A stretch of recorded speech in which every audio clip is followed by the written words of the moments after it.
सच्चिदानंद रूपाए विशुद्ध पत्याद हेतवे तापत्रय विनाशाय श्री कृष्णाय वयं नमः।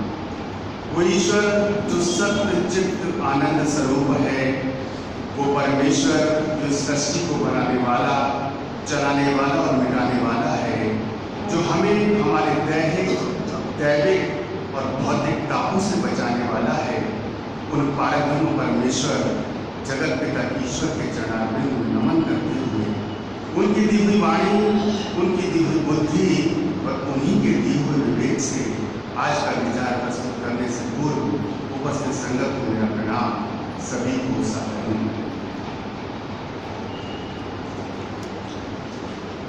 देवियों सज्जनों, अपने जीवन को सुख में बनाना ये हम सभी का प्रयास रहता है, हम सभी की कोशिश रहती है। जब से हमने होश संभाला है तब से आज तक वस्तुतः हमने एक ही तो काम किया है, और वो काम है सुखों की प्राप्ति का प्रयास और दुखों से निवृत्ति का प्रयास। जी हाँ, दुखों से निवृत्ति का प्रयास और सुखों की प्राप्ति का प्रयास करते करते हमारे जीवन की जितनी भी आयु हो गई, हमारे जीवन का एक ही लक्ष्य और एक ही उद्देश्य रहा है। वो लक्ष्य, वो उद्देश्य रहा है कि दुखों से निवृत्ति का प्रयास। जब हम दुखों से निवृत्ति का प्रयास करेंगे तो निश्चित ही सुखों की प्राप्ति होगी। लेकिन आज हमारी जितनी भी आयु हो गई, कोई हमसे ये पूछे क्या हमारे जीवन से सारे दुख समाप्त हो गए, कि आज हमारे जीवन में कोई दुख तो नहीं, क्या समस्त दुखों से निवृत्ति मिल गई, तो हमारा जवाब होगा नहीं। आखिर क्यों? जिन दुखों से निवृत्ति पाने के लिए हमने अपना पूरा जीवन लगा दिया, पूरा जीवन खपा दिया, और भविष्य में बचे हुए जीवन की यही योजना है कि दुखों से निवृत्ति पाई जाए, उन दुखों से निवृत्ति आज तक आखिर मिल तो नहीं पाई। आखिर कारण क्या है, मूल क्या है, जड़ क्या है? क्या इस संसार में वास्तविक सुख है क्या, इसका हमें ज्ञान है, इसकी हमें जानकारी है? क्या सांसारिक सुख सुविधाओं को जुटाना, सांसारिक भोगों को पूर्ण करना, सांसारिक सुख संपत्ति को इकट्ठा करना, यही वास्तविक सुख है, या सुख का स्वरूप कुछ और है? आज इसी विषय पर दास अपने विचार सत्पुरुषों के आधार पर, शास्त्रों के आधार पर, अपने अध्ययन और अपने विवेक के आधार पर आपके समक्ष प्रस्तुत कर रहा है। देखिए, हमारे जीवन को, संसार को देखने का एक हमारा नजरिया है, एक हमारा दृष्टिकोण है, एक हमारी कसौटी है, और हमारे इस जीवन को, संसार को देखने की एक सत्पुरुषों का नजरिया है, सत्पुरुषों का दृष्टिकोण है, सत्पुरुषों का अध्यात्म का और शास्त्रों का दृष्टिकोण है। ये संसार जिसको हम सुख समझ रहे हैं, सुख सुविधाओं को जुटा रहे हैं, हमारी दृष्टि में तो यही सुख है, पर सत्पुरुष क्या कह रहे हैं? नानक बाबा एक लाइन में निर्णय देते हैं और कहते हैं कि नानक दुखिया सब संसारा। हम तो इसको सुख समझ रहे हैं, पर सत्पुरुष की कसौटी है, वो कह रहे हैं कि नानक दुखिया सब संसारा। अब केवल संसार को दुखी नहीं बता रहे हैं, वो सुख का आधार भी बता रहे हैं, और कह रहे हैं नानक दुखिया सब संसारा, सुखिया केवल नाम आधारा। इस संसार में वही सुखी है जो सांसारिक सुख सुविधाओं को छोड़कर परमात्मा के नाम को जप रहा है, ईश्वर के नाम को भज रहा है, जिसने अपने जीवन का लक्ष्य, जिसने अपने जीवन का उद्देश्य इस संसार को छोड़कर परमात्मा को बनाया है। केवल और केवल इस संसार में वही सुखी है, बाकी सारे दुखी हैं। एक सत्पुरुष का निर्णय है, एक सत्पुरुष की कसौटी है, जिसको वो कह रहे हैं कि नानक दुखिया सब संसारा, सुखिया केवल नाम। और यही बात पूज्य गुरुदेव, पूज्य महाराज जी बार बार हमें बता रहे हैं और कह रहे हैं, बार बार हम सुनते भी हैं। वो कह रहे हैं कि राजा दुखिया, राणा दुखिया। अरे रंग का ये सोचना है कि राजा सुखी होगा, ये हमारा नजरिया है, ये हमारा दृष्टिकोण है, ये हमारी कसौटी है कि रंग सोचता है राजा सुखी होगा। राजा सुखिया, राणा दुखिया, दुखिया कुल संसार। और गुरुदेव ये नहीं बता रहे सारा संसार दुखी है, वो ये भी बता रहे सुखी कौन है, कि मंगल सुखिया सो भया जिन शोभा पाई करता। वो कह रहे रंग भी दुखी है, राजा भी दुखी है, लेकिन सुखी केवल वही है जो परमात्मा के नाम को भज रहा है, ईश्वर के नाम को भज रहा है, जिसके जीवन में सिमरन है, जिसके जीवन में सत्संग है, जिसके जीवन में परमात्मा का नाम है, जिसके जीवन का लक्ष्य, जिसके जिसके जीवन का उद्देश्य इस संसार में ही परमात्मा है। संसार में हम देखें, एपरेंटली हमें लगता है कि हम दुखी हैं, दूसरा सुखी है, लेकिन सत्पुरुष कह रहे हैं यहाँ कोई तन दुखी, कोई मन दुखी, कोई धन में रह उदास। कह रहे हैं कोई सुखी नहीं है, किसी को कोई दुख है, किसी को कोई दुख है। वो केवल दुख नहीं बता रहे, वो सुख भी बता रहे और कह रहे हैं कोई तन दुखी, कोई मन दुखी, कोई धन में रह उदास, और थोड़े थोड़े सब दुखी, बस सुखी राम के दास। सब कोई थोड़ा थोड़ा दुखी है, सुखी है तो केवल जो परमात्मा का दास है, जो ईश्वर को भजता है, ईश्वर के नाम का सिमरन करता है। देखिए ईश्वर को हम भी भजते हैं, ईश्वर का सिमरन हम भी करते हैं। जब से हमने होश संभाला है तब से आज तक किसी न किसी रूप में पूजा पाठ, दान पुण्य, यज्ञ भंडारा हम भी करते हैं। लेकिन आज हम दुखी क्यों हैं? क्योंकि हमारे जीवन का लक्ष्य, हमारे जीवन का उद्देश्य इस संसार है, संसार को पाना है, सांसारिक सुखों को पाना है, सांसारिक भोगों को पाना है। हमारे जीवन का लक्ष्य, हमारे जीवन का उद्देश्य आज तक परमात्मा को पाना नहीं बन पाया, इसीलिए हम दुखी हैं। कितना ही सिमरन कर ले, कितनी ही पूजा कर ले, कितना ही एक भंडारा कर ले, कितने ही तीर्थ यात्राएं कर ले, कितने ही कथाओं का श्रवण कर ले, कितने ही शास्त्रों का स्वाध्याय कर ले, लेकिन अभी भी हमारे जीवन का जो उद्देश्य है वो संसार ही बना हुआ है, परमात्मा नहीं बन पाया है। इसीलिए हम आज तक दुखी हैं। संसार में हर एक को लगता है कि वो दुखी है, परंतु हम देखें तो हमें लगता है कि हम दुखी हैं। हमको लगता है दूसरा सुखी है, दूसरे को लगता है तीसरा सुखी है, तीसरे को लगता है चौथा सुखी है। तुलसी बाबा बहुत सुंदर बात कहते हैं, इसको देखकर कहते हैं, पहले इसको सुनते हैं फिर इस पर विचार करेंगे। तुलसी बाबा कहते हैं कि धनहीन कहे धनवान सुखी, धनवान कहे सुख राजा को भारी, राजा कहे महाराज सुखी, महाराज कहे सुख इंद्र को भारी, इंद्र कहे चतुरानन सुखी, चतुरानन कहे सुख विष्णु को भारी। और तुलसीदास विचार करे हरि भक्त बिना सब लोग भारी। अर्थात धनहीन कहे धनवान सुखी, जो धनहीन है, जो निर्धन है, वो समझता है मैं दुखी हूं, धनवान सुखी होगा। तो धनहीन कहे धनवान सुखी, धनवान कहे सुख राजा को भारी। जिसके पास धन है वो कहता है मेरे पास थोड़ा सा धन है, अरे मेरे पास क्या सुख है। सुख देखना है तो राजा का सुख देखिए। जिसके पास, जो राजा है, जिसके पास प्रजा है, जिसके पास माल खजाना है, धन दौलत है, कितने सैनिक है, कितनी बड़ी सेना है, राजा सुखी है। तो धनवान कहे सुख राजा को भारी, राजा कहे महाराज सुखी। राजा कहता है कि मेरे पास एक छोटा सा राज्य है, इसको देखकर आप मेरे सुख को देख रहे हैं। सुख देखना है तो महाराज का देखिए, एक चक्रवर्ती राजा का देखिए, कितने राजों, कितने देशों का उस पर राज है, कितने राजा उसके अधीन है, कितनी बड़ी उसकी सेना है, कितना उसका माल खजाना है, कितने उसके पास सैनिक है, महाराज सुखी है। तो राजा कहे महाराज सुखी, महाराज कहे सुख इंद्र को भारी। महाराज कह रहे मेरे सुख को क्या देख रहे हैं? सुख देखना है तो इंद्र देवता का देखिए, जिनके पास स्वर्ग का अधिपत्य है, ऐरावत हाथी है, कितना बड़ा उनके पास साम्राज्य है, इंद्र का सुख देखें। तो महाराज कहे सुख इंद्र को भारी, इंद्र कहे चतुरानन सुखी। इंद्र कह रहे मेरा सुख क्या है? हमेशा चिंता सताई रहती है, कोई मेरे सिंहासन को न हड़प ले, हमेशा मैं चिंता में रहता हूँ। सुख देखना है तो चतुरानन ब्रह्मा जी का सुख देखिए, वो कितनी सुखी है। और चतुरानन ने कहे सुख विष्णु को भारी।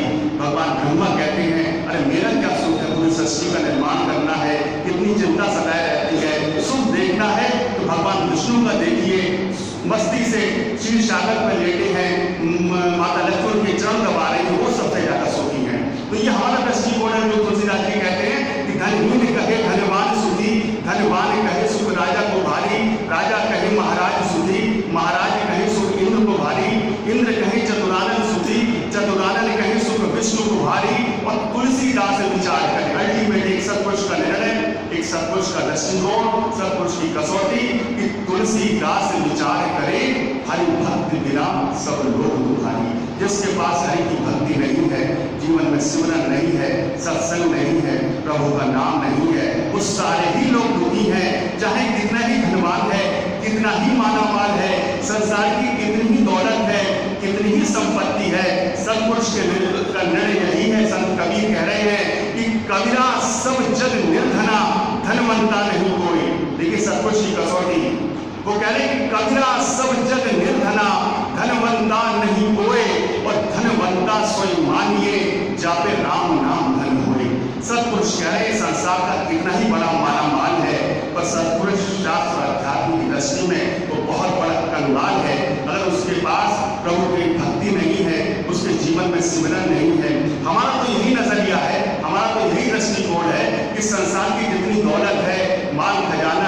बड़ी बड़ी फैक्ट्रियां हैं, संपत्ति है, वो सबसे बड़ा मालामाल है। लेकिन सत्पुरुष की दृष्टि में संसार का सबसे बड़ा मालामाल, सबसे बड़ा कंगाल है अगर उसके जीवन में प्रभु के नाम का सुमिरन नहीं है, प्रभु के नाम का भजन नहीं है। और इस बात का प्रमाण, इस बात का उदाहरण द ग्रेट अलेक्जेंडर अर्थात सिकंदर का है, जिसने पूरी दुनिया को जीता।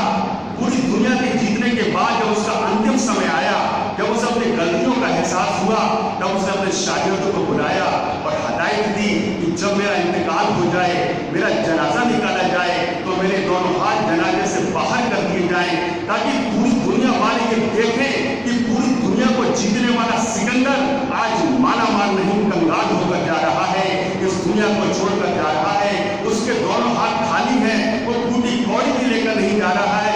इस बात से कुछ सीख ले ले और अपने जीवन में संसार के पीछे न दौड़े, संसारिक भोगों के पीछे न दौड़े, क्योंकि संसार की सारी संपत्ति जुटाने के बाद भी इंसान कंगाल होकर ही जाता है। दोनों हाथ खाली उसके जाते हैं, तो लेकर जाता है तो परमात्मा का नाम लेकर जाता है, वो जाता है तो सत्कर्म लेकर जाता है। देखिए, तीन चीजें हैं जो मृत्यु के बाद जीव से कोई नहीं छीन सकता। वो तीन चीजें हैं, किया हुआ काम अर्थात हमारे कर्म हमारे साथ जाते हैं। हमारे अच्छे कर्म है तो अच्छे कर्म जाएंगे, बुरे कर्म है तो बुरे कर्म जाएंगे। किया हुआ काम और लिया हुआ प्रभु का नाम, जो हम प्रभु का नाम ले लेंगे अपने जीवन में, वही हमारे काम आना है, वही हमारे साथ जाना है। तो किया हुआ काम, लिया हुआ प्रभु का नाम, और तीसरा है किया हुआ दान। जो हम दान दे देंगे, तीन चीजें हमारे साथ जाती हैं। तो कहते कबीरा, सब जग निर्धना, धनवंता नहीं कोई, और धनवंता सोई मानिए, जब राम नाम धन होए।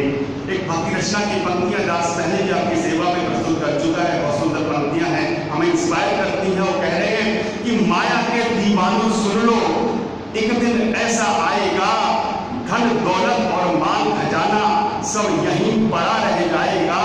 तेरी सुंदर काया मिट्टी होगी, चर्चा होगी गली गली, ले लो रे कोई राम का प्यारा, मैं शोर मचाऊं गली गली, अरे राम नाम के हीरे मोती मैं बिखराऊं गली गली। अर्थात वो कह रहे हैं तो कितना ही माल खजाना इकट्ठा कर ले, कितनी ही धन दौलत जोड़ ले, कितना ही बैंक बैलेंस इकट्ठा कर ले, कितने ही सोना चांदी हीरे जवाहरात लॉकर्स में रख ले, कितनी ही मल्टी स्टोरी बिल्डिंग बनवा ले, कितने ही भूखंड, कितने ही प्लॉट खरीद ले, कितनी ही फैक्ट्रियां बनवा ले, याद रख तेरी जिंदगी में एक दिन आना है जब तुझे सब कुछ छोड़कर जाना है। और कहे तेरी सुंदर काया मिट्टी होगी, ये सुंदर काया जिसमें तुझे इतना अभिमान है, इतना गुमान है, इतना रखरखाव करता है, अपने आप को न जाने क्या समझता है कि मैं इतने ऊंचे पद पर हूँ, मेरे अंदर नीचे इतने लोग काम कर रहे हैं, मेरी इतनी बड़ी प्रतिष्ठा है, मेरा एक एक मिनट इतना कीमती है, अरे मुझसे मिलने के लिए लोग घंटों लाइन लगा रखते हैं। याद रख तेरी ये काया एक दिन मिट्टी हो जाएगी, मिट्टी के भाव भी नहीं बिकेगी। अरे मिट्टी का कोई मोल है, मिट्टी के खरीदार मिल जाएंगे, पर तेरी काया के खरीदार तो छोड़, कोई इसे मुफ्त में, कोई फ्री में ले जाने वाला नहीं होगा। दूसरों की बात को छोड़, तेरे अपने सगे रिश्तेदार, नातेदार, तेरी पत्नी, तेरे बच्चे तुझे एक घंटा फालतू उस घर में, उस कोठी में नहीं रखेंगे जो करोड़ों रुपए लगा के बनाई है। तू है किस गफलत में? तेरी सुंदर काया मिट्टी होगी, चर्चा होगी गली गली, ले लो रे कोई राम का प्यारा, मैं शोर मचाऊं गली गली, अरे राम नाम के हीरे मोती मैं बिखराऊं गली गली। तो संसार में जो वास्तविक धन दौलत है, वो जो वास्तविक सुख है, जो वास्तविक हीरे मोती हैं, वो परमात्मा है, परमात्मा का नाम है, परमात्मा का सुमिरन है, परमात्मा का नाम भजन है। तो कबीरा, सब जग निर्धना, धनवंता नहीं कोई, धनवंता सोई मानिए, जब राम नाम धन होए। अरे तभी तो एक राजघराने की पुत्र वधू मीरा जी, जिनके पास सांसारिक सुख, सांसारिक ऐश्वर्य, सांसारिक सुखों की कोई कमी नहीं, सोना चांदी हीरे जवाहरात जिनके कदमों में हो, इन सबको छोड़कर आखिर मीरा जी को ऐसा क्या मिल गया जिसको पाकर वो भूली नहीं समा रही हैं, बावड़ी हो गई हैं, गली गली गा रही हैं, और एक ही बात कह रही हैं कि पायो जी मैंने राम रतन धन पायो। अब मुझे किसी और रतन की जरूरत नहीं है, किसी और दौलत की जरूरत नहीं है, संसार की किसी संपत्ति की जरूरत नहीं है, क्योंकि मैंने राम नाम रूपी रतन पा लिया है। पायो जी मैंने राम रतन धन पायो। और क्या कह रही है वो कि जन्म जन्म की पूंजी पाई, जग में सभी को पायो। अब मैंने जन्म जन्म की पूंजी को पा लिया है, संसार की किसी दौलत की जरूरत नहीं है, संसार को मैंने बिसरा दिया है, संसार को मैंने भुला दिया है। पायो जी मैंने राम रतन धन पायो, जन्म जन्म की पूंजी पाई, जग में सभी खुबायो। इस रतन की, इस राम नाम रूपी रतन की विशेषता क्या बता रही है? संसार की कोई दौलत, संसार का कोई रतन खर्च करने से कम होता है, चोर उसे लूट सकता है, पर मीरा जी कह रही है ये खर्च न खोटे, इसे चोर न लूटे, ये दिन दिन बढ़त सवायो। पायो जी मैंने राम रतन धन पायो। देखिए सत्पुरुषों का निर्णय, सत्पुरुषों की कसौटी, ये संसार जिसमें हम सुख ढूंढ रहे हैं, जिस सुखों को पाने के लिए अपना पूरा जीवन खपा दिया, जिन दुखों से निवृत्ति पाने के लिए हमने अपना पूरा जीवन लगा दिया, आज तक उन दुखों से निवृत्ति हमें क्यों नहीं मिल पाई? कारण यही है कि हम संसार को सुख का आधार समझ रहे हैं और संसार को मानना ही ये सुख है, जबकि सत्पुरुष कह रहे हैं संसार दुख रूप है। वास्तविक सुख तो परमात्मा के नाम है, परमात्मा का सुमिरन है, परमात्मा के नाम का भजन है। तभी तो संत कबीर कह रहे हैं कि मन लागो मेरो यार फकीरी में, कि मेरा मन अब संसार में नहीं लग रहा है, मेरा मन तो फकीर में लग रहा है। और क्यों लग रहा है बता रहे हैं कि मन लागो मेरो यार फकीरी में, कि जो सुख मिले राम भजन में वो सुख नहीं अमीरी में। वो कह रहे जो राम के भजन में, जो सुमिरन में, जो सत्संग में, जो भजन में वो सुख मिल रहा है, वो संसार की अमीरी में नहीं है, संसार की दौलत में नहीं है। वास्तविक सुख तो परमात्मा के नाम में है, परमात्मा के सुमिरन में है, परमात्मा के भजन में है। यह है सत्पुरुषों की कसौटी, यह है शास्त्र का दृष्टिकोण, यह है संतों का दृष्टिकोण, एक हमारा दृष्टिकोण है। यही बुनियादी फर्क है संसार में रहने का और संसार में जीने का, हमारा और हम सत्पुरुषों के बीच का। देखिए सूरदास जी क्या कह रहे हैं?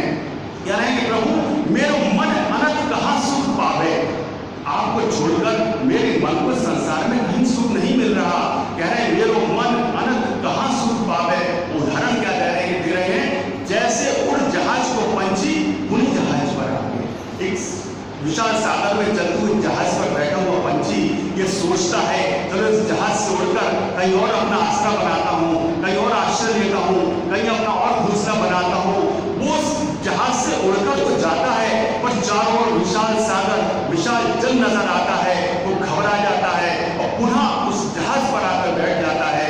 उसमें सुख उसका उस जहाज पर ही मिलता है। वैसे ही प्रभु मेरा ये मन संसार सागर में बहुत दौड़ता है, आपसे दूर जाने का प्रयास तो करता है, आपसे दूर जाता भी है, पर जाएगा तो जाएगा कहाँ? इस संसार में इस जीव को कोई और आसरा नहीं, कोई और सहारा नहीं। वो पुनः फिर आपके ही चरणों में आ जाता है, आपके ही सानिध्य में आ जाता है, क्योंकि इस जीव को सुख और सच्ची शांति आपके चरणों में ही मिलती है, आपके चरणों में ही मिलती है। यह है शास्त्रों का दृष्टिकोण, ये शास्त्रों की कसौटी, सुख और दुख की परिभाषा। एक हमारे सुख और दुख की परिभाषा क्या है हम देखें। भक्त प्रहलाद को जो एक राजा के पुत्र थे, उनके पास किस चीज की कमी नहीं थी, वो क्या ना चाहते क्या ना कर सकते थे, लेकिन नहीं, पिता से बगावत कर बैठे, क्योंकि वो जानते थे जो सुख है वो संसार में नहीं है, राजपाट में नहीं है। पिता से बगावत कर बैठे और सोचिए जिसका रक्षक ही भक्षक बन जाए, जिस बच्चे की जान का दुश्मन एक पिता ही बन जाए, उसे फिर कौन बचाए? प्रहलाद जी में कितने कष्ट आए, वो डगमगाए नहीं, वो विचलित नहीं हुए, वो हिले नहीं और अंत में परमात्मा के दर्शन उनको हो गए, उन्होंने परमात्मा को पाया। तो कहने का जो बार बार ये कहते हैं कि कोई वस्तु नहीं संसार में जो मन को देवे धीर। संसार की कोई भी वस्तु, कोई भी पदार्थ, कोई भी स्थान हमें सदैव सुख नहीं दे सकता, ये बात पक्की है। जिस चीज से, जिस वस्तु से, जिस पदार्थ से आज हमें सुख मिल रहा है, लेकिन उससे दुख मिलेगा, ये बात पक्की है। तो बुद्ध कह रहे हैं कि कोई वस्तु नहीं संसार में जो चित्त को देवे धीर, मंगल नाम गोविंद का हरे सकल तकसीर। परमात्मा का जो नाम है वही सारे दुखों को दूर करने वाला है, वही सारे दुखों से हमें मुक्ति दिलाने वाला है।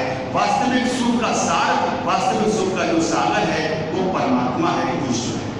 हमारी कमी क्या, हम शास्त्रों को बहुत मानते हैं, सत्पुरुषों को बहुत मानते हैं, शास्त्रों में सत्पुरुषों में हमारी पूर्ण आस्था है, पूर्ण श्रद्धा है, लेकिन हम सत्पुरुषों की बातों को नहीं मानते, शास्त्रों की बातों को नहीं मानते, इसलिए हम दुख में व्यतीत करते हैं अपना पूरा जीवन।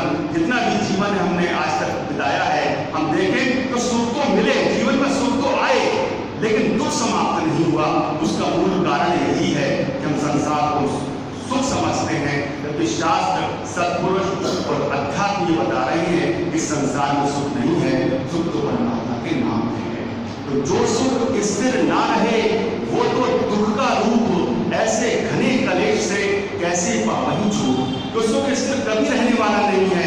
इस घने कलेश से अगर हम पाना चाहते हैं, अगर हम चाहते हैं कि हमारे जीवन से दुख समाप्त हो जाए, अगर हम चाहते हैं कि हमको दुखों से निवृत्ति मिल जाए, अगर हम चाहते हैं ऐसा सुख जो दुख में परिवर्तित ना हो, तो सारे शास्त्रों का, सारे अध्यात्म का, सारे सत्पुरुषों का एक ही निर्णय है, तो उसका एक ही मंत्र है, एक ही सूत्र है, एक ही सिद्धांत है कि संसार से वैराग और ईश्वर से अनुराग। जी हाँ, संसार से वैराग और ईश्वर से अनुराग। ईश्वर से अनुराग तो हमको है, पर संसार से वैराग नहीं हो पा रहा। जिस दिन संसार से वैराग हो जाएगा, उस दिन निश्चित ही हमारे दुख समाप्त हो जाएंगे, समस्त दुखों से निवृत्ति मिल जाएगी और वो सुख हमें प्राप्त होगा। वो सुख कभी दुख में परिवर्तित नहीं होगा। यही सारे शास्त्रों का सार है, यही सत्पुरुषों का सार है। इसको अपने जीवन में अपनाएं और संसार को छोड़कर ईश्वर को अपने जीवन का आधार, ईश्वर को अपने जीवन का आसरा और ईश्वर को सुख का सार बनाएं। यही आज के विचार का सार है, यही निर्णय है। सर्वशक्तिमान परमात्मा हमारे संकल्पों में, हमारी आध्यात्मिक उन्नति, हमारी आध्यात्मिक प्रगति में हमारा सहायक हो। इसी मंगल कामना के साथ अपनी वाणी को विराम देता हूँ। ओम नमः।